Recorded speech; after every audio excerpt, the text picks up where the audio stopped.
Walking on a tightrope, navigating difficult situations. Hello, and welcome to our English language learning channel.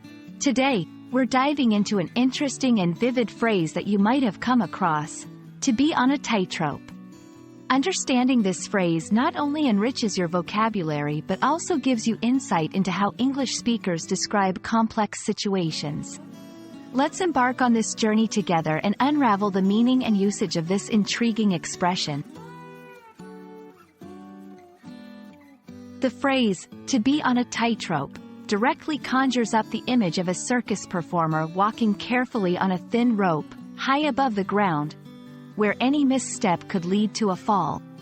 In the English language, this visual is used metaphorically to describe a situation where someone is dealing with a very delicate balance, facing a risky or challenging scenario where making a mistake could have serious consequences.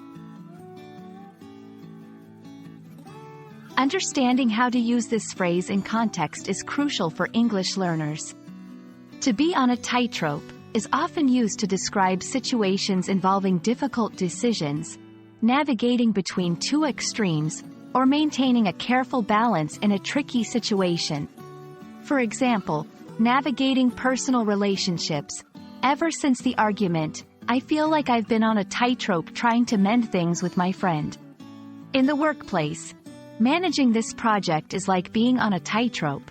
One small mistake could mean failure. Political situations.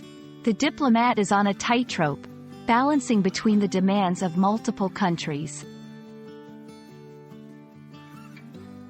To enrich your understanding, let's explore a few related expressions that convey similar meanings.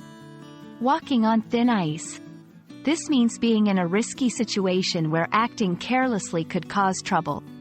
Balancing act describes a situation where someone is trying to give attention to two or more activities at the same time. Understanding these expressions allows you to appreciate the nuances of English and express yourself more vividly. Being on a tightrope is a powerful metaphor that vividly captures the essence of navigating through precarious situations. We hope this exploration has not only expanded your vocabulary but also given you insight into the art of balancing in life's various tightrope walks. Remember, learning English is a journey filled with fascinating discoveries, and we're here to guide you through each step. Thank you for watching, and we look forward to seeing you in our next video.